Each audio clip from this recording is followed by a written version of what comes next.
Crazy. So is there gonna be any shooting back? I don't. Of course, Fonzie. Come on now, Fonzie. I think it's what the fans be asking though. Fonzie, it wasn't because the only reason I ain't shoot back right away at anybody say something about me, Fonzie, I do a song right away. As soon as I hear anything, I light them up. I know you. But what happened was, I lost my wife, so she was sick. I just wasn't telling nobody. So I was dealing with her. Like, I was dealing with her. So and she would always tell me, like a lot of times when she hears stuff, she just say, come on, that's the devil, and it be true. She right, that's the devil. But at the end of the day, they ain't know what the devil look like. You see what I'm saying? No. At the end of the day, don't get misconstrued. The thing with me is, I couldn't do a lot of things in my life. Shoot, at one time, my rap partner, who Alamo, was a better hustler than me. She was better hustler than all of the dudes in the hood. But guess what? One thing I always been able to do, the same thing I could do right now, Fonzie. I can rap. Yep. I'm a hell of a rapper. Yep. And when I'm focused, when I'm really focused, I always say I spent a lot of time trying to chase the Shed Tears for the World album because it came together so good. I spent a lot of time trying to chase it. Like, we used every song we made for Shed Tears. Every song we made the album, so that's what made it a classic. Like with Breeder Life, I gave P 50 songs. So I didn't know what 50 songs he was gonna pick. That's crazy. They have songs that's way better than the ones that was on there. 3 times better. But he just chose what he chose, and if I give you 50 songs, any one of the 50 you pick is cool.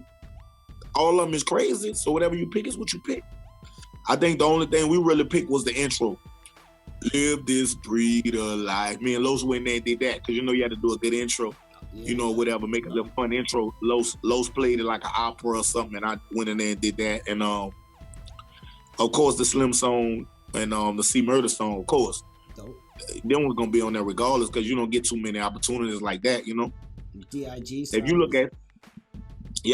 look at Slay Sean, all those type of people, the ones who was really around me, their songs had to make it. The ones with Desperado, Official, because all those people was really around me. Erica Fox, the song with Trace, she died too. That was her name was Tracy.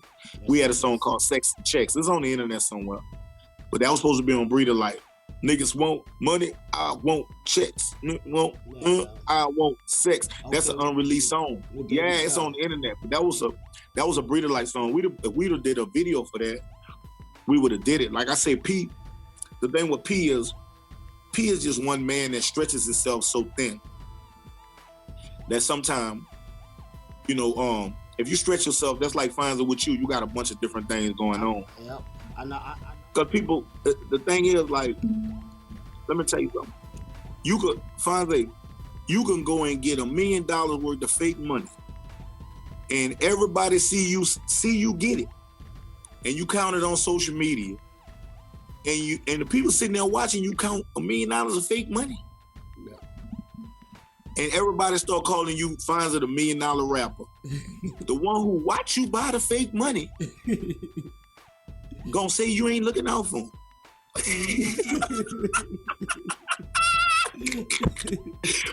Now you caught that, Fonzie, because you really telling it. You got jokes, man. He got to be the stupidest person in the world. That's what I'm telling you. Yeah. What I'm trying to tell you, Fonzie, this is what people. What I'm saying is, bro. A lot of this stuff is real. A lot of 50% real, 50% show. It's just like a movie. You got to make it. Everything about coming out of the struggle. Everything about just showing your come up, showing where you came from, showing what you. But at the end of the day, that's like sometimes, Fonzie, to be honest, like me. I done been a father, a husband. I done been the gaga goo guy. That's why I was saying when Slim came at me, Fonzie, I was a different dude. Like, I was having so much fun just hanging with Slim because it felt like I was back in the streets again. Cause I got out of the streets. Once wifey had that baby, my daddy wasn't around like that. So I said, man, I just was so hooked. I was already hooked on her red ass. Yeah. Then I was hooked on the children too. I was really living my dream life. Like, I had the perfect woman. I had a family. I was a father. I wasn't just, I was away from the hood. I was away from the struggle. I was living my life. I was living, like they be saying, I was living my best life for real. I got money. I got a nice vehicles. I got some real people around me. I was enjoying my life. So when me and Slim fell out and Slim started hitting me up, it was kind of like if you ever watched them old Rocky movies when Mickey tell Rocky, you ain't got the eye of the tiger no more. If you ever watched the people know, what I'm talking about. If you ever watched the Rocky movie, when he fought Mr. T, fought Clubber Lang, and Mickey say that guy eat you up because he got something you ain't had in a long time. He got the eye of the tiger. And that's how Slim was. Slim was deep in the streets. I had done got, which everybody won't. I hadn't got comfortable in the family life. I was living my best life. I wasn't really in the streets, so I did a song called Breeders Coming. When he dissed me, I did a song called Breeders Coming. When I tell you, finally, Lord have mercy, it was the best performance I ever did to date. There's very few people that heard it, but the ones that heard it, all these years later, they still can rap it. And it never came out. But the people that was in the studio, it was so magical to them. They got a dude named P-Town Mo. Yeah. I know you heard of him, P-Town Mo. If you ever talk to him on the interview, just say, P-Town Mo, how was that song Crazy Had Breeders Coming? He happened to be coming in the studio doing a session after me. So he was in there while he was, my session ran a little over and the song was playing while he was waiting to do his session.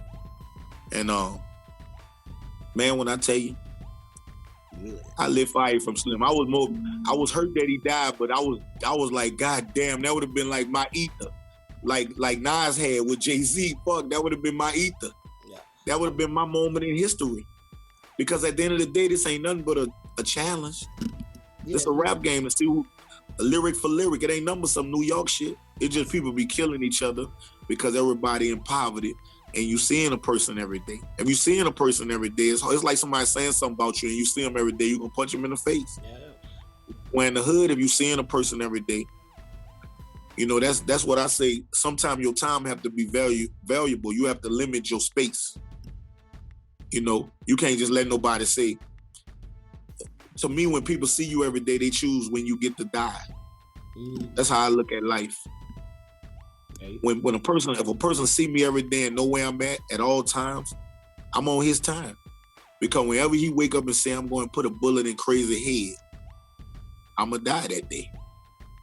Or either he going to die if I'm going to know he coming and bust his ass. But but at the end of the day, what I'm saying is when a person know your every move, you living on their time. Yeah. Everybody that done got killed in the hood that I know, one of their partners in some kind of way killed them. Everybody I love that got killed, most of the time, 90% or 85 to 90% of the time, it was one of our own partners that turned on that partner. It don't rarely be a stranger unless y'all get into some beef and somebody come back there to shoot the hood up and kill you.